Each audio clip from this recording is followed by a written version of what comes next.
Me reía mucho ahorita cuando decía don Rubel Comarazami, un maestro del derecho, porque dio clase de derecho en la universidad, y del periodismo. Decía bromeando de que detienen avioneta que va de República Dominicana a Venezuela o viceversa, de que presuntamente de narcotráfico. Ajá, ajá. Y le respondía a Gelo Twain y que agarran 2 personas en un motel presuntamente teniendo relaciones. Como que el presuntamente a veces jodón, ¿verdad? El tema de la presunción es un poquito difícil a veces de manejar. Señores, mucha gente se le ha olvidado el caso Odebrecht. Y es bueno recordar que al menos en la legislación dominicana, que me corrijan si estoy equivocado, la corrupción administrativa no prescribe. No prescribe. Tratado internacional. De hecho, eso permite que si los procesos no han tenido ya, no han pasado a instancias irreversibles, y en la justicia me parece que hay poco irreversible, porque siempre hay alguna posibilidad a través de los distintos recursos, sean estos de casación, sean cualquiera que fuese la forma en la que usted pudiera tratar de encontrar el error en el sistema. Hago mención de esto porque todavía, más allá de que hay una especie de vacaciones judiciales en América Latina, se mantiene en el país sede, que es Brasil, y en los países satélites de la inversión de la multinacional, de la infraestructura y logística, que fue Odebrecht. Se convirtió en eso, de hecho. Todavía hay aspectos que no han sido resueltos y que es muy posible, cuando esta pandemia permita regularizar nueva vez el trabajo de los tribunales, que volvamos a ver titulares relacionados a este tema. Odebrecht, que en Brasil maneja sus operaciones de manera diversificada, la parte que tenía que ver con construcción se llamaba OEC, terminó de formalizar hoy un acuerdo con sus acreedores. Ellos manejan una deuda monstruosa, una deuda que obviamente ha crecido en intereses y que no ha tenido, en muchos casos, sobre todo en diferentes países, forma de ser honrada, dado el hecho de que en muchas naciones que se respetan, se detuvo el flujo de recursos públicos hacia Odebrecht, cosa que no pasó en República Dominicana. Inmediatamente el caso ocurre. No, que conste, yo tampoco voy a exagerar la nota. En Estados Unidos, que es la nación donde Odebrecht decide dar el salto, convertirse en una empresa que cotiza en bolsa, cosa que ni siquiera tengo entendido así en su país de origen, tiene que cumplir como pasa con todas las bolsas de valores. Se supone que para cotizar en ellas y llamar la atención de capitales ociosos, de capitales que están interesados en buscar actividades rentables, eso tiene un costo, y el costo es abrir los libros de contabilidad. Por eso la contabilidad y todas las ramas que tienen que ver precisamente con mostrar los gastos, la calidad de los mismos, es tan importante en la empresa privada. Y el hecho de que una empresa pueda pasar ese filtro habla muy bien de ella generalmente. Es ahí donde, al llegar a ese proceso en territorio norteamericano, tratar de llegar a esa fuente enorme de financiamiento que son los capitales privados, que comienza, entre otras cosas, la desgracia de encontrar muchísimos aspectos en sus libros que no tenían concordancia. Y se inicia la investigación que le permite entender a diferentes entes de persecución de la corrupción que esa empresa estaba teniendo, por lo tanto, tratos de privilegio por parte de gobiernos estadounidenses. ¿Y qué pasa cuando una empresa recibe tratos de privilegio? No importa que se llame Odebrecht o de cualquier otra manera. Que ese es el principal veneno de la competitividad.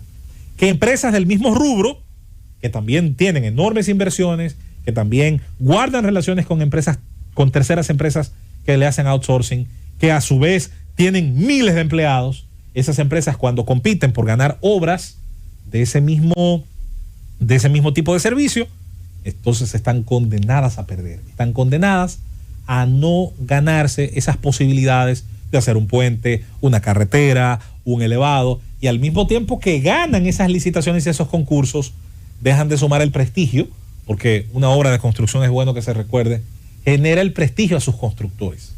Toda obra de construcción llevó de alguna manera, fuera en nombre, en tarja, en dibujo, llevaba siempre el señalamiento al nombre de su constructor. Y las constructoras, entre otras cosas, se prestigian señalando hacia su obra física. En el caso de Odebrecht, como en el caso de Julio de Guterres y de otras, Andrade Guterres y de otras empresas importantes, generaron a partir de el triunfo momentáneo de Brasil en la escena latinoamericana, al punto de convertirse, ya fuera por las estadísticas amañadas o simplemente por el tema de volumen, porque el tema de volumen nunca se ha perdido y creo que no lo perderá la gran nación del orden y progreso, pero sí el tema obviamente de tener un pico en teoría de mejoría de sus capacidades en cuanto al hecho de que una enorme parte de su sociedad de manera artificial había sido colocada hasta dentro de la clase media, lo que luego se demostró tenía ciertamente esteroides. En todo caso, el tema de la corrupción que ahorita señalábamos es una corrupción de diseño, es una corrupción hecha no para nutrirse del goteo a través de la grieta, sino de una llave abierta, que paga enormes cantidades precisamente por las infraestructuras. El gasto en infraestructura en países como los nuestros sigue siendo todavía una parte importantísima de sus gobiernos. ¿O no es acaso el Ministerio de Obras Públicas, precisamente el ministro que todos entendemos es más poderoso después del presidente de la República? Quizás ahora tenemos la excepcionalidad de la educación por el tema del 4%, que de todos modos está aunado ese gasto, entre otras cosas, a la infraestructura. El de Hacienda es poderoso también. Es muchísimo, porque es recaudador. Porque es el que esquilma la ovejita mansa que genera riqueza de cualquier manera. En todo caso. Sí, pero no. Pero no, yo creo que no está a la par. El de Hacienda no tiene discrecionalidades. El de Obra Pública. Ninguno tiene discrecionalidad en el tema del pago. No, escúchame. Obra Pública no tiene límite en su discrecionalidad. no. El de Hacienda es un ente contable. Un intermediario. Sí, un intermediario. Para el tema del Al final pago. de Hacienda recibe y tiene que entregar. Pero intermedia rápido. Mi hermano, Obra Pública, la cantidad de dispensas que le dan a Obra Pública en la Contraloría, tú no tienes. No hay punto de comparación. Sí. Bueno, yo siempre he dicho que el límite del presupuesto de Obra Pública es el presupuesto de la nación. Y cuidado, porque el endeudamiento también está altamente relacionado a la infraestructura. Sí, no. Altamente relacionado para no decir otra cosa. Entonces, es importante primero recordar que el tema de Brecht no ha muerto, que parte importante del peso, sobre todo de exigencia de la sociedad, que va a recaer sobre las próximas autoridades y esencialmente sobre el tema del procurador. Que por cierto, dicho sea de paso, así como grupos, tanto de poder como mediático, tienen su candidato, yo tengo el mío, yo he sido sincero. ¿Cuál? El mío, el del procurador, Eddie Olivares. ¿Cuál es el suyo? No, ¿Usted no tiene? tengo, no tengo. Yo tengo. ¿Usted tiene, Susana? Pues yo tengo. Yo tengo. ¿Usted tiene? ¿Lo puede decir? Alejandro, también. No. ¿Cuál es suyo? Pero yo tengo el mío. De todos modos, lo que sí es importante. Yo tengo una que no te gusta, pero para mí. ¿Con Y empieza? No. Te voy a decir fuera de la. Está bien. No, porque yo no tengo realmente nada personal contra nadie. Mis posiciones están relacionadas a temas de institución. Incluso hay gente a la que yo en su momento he tenido que reconocer en mí mismo demasiada impetuosidad a veces en las posiciones y bajarle. Pero de todos modos, para mí el perfecto para Luis Abinader no iba a ser escogido. Que era Antoniano Peralta. En un momento dado pensé en él y en el joven abogado Freud, pero bueno. Digo que va a ser que hubiese sido más independiente que cualquiera.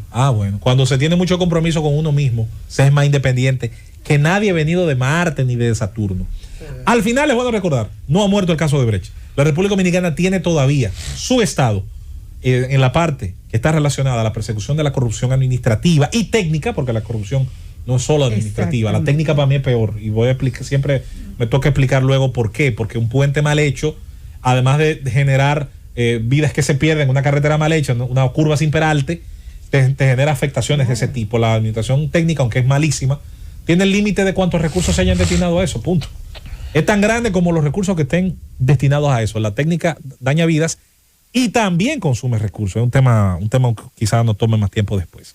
La República Dominicana volverá a bailotear el tema de Brecht convenientemente, y volverá a bailotearlo tal vez con la mejor de las presiones, que no es la internacional de los gringos, que no es la de las ONG, no. La presión de una sociedad que, entre otras cosas, le dio su voto a un partido y una candidatura, entendiendo que también ese tema tenía que ser manejado con un cambio de criterio.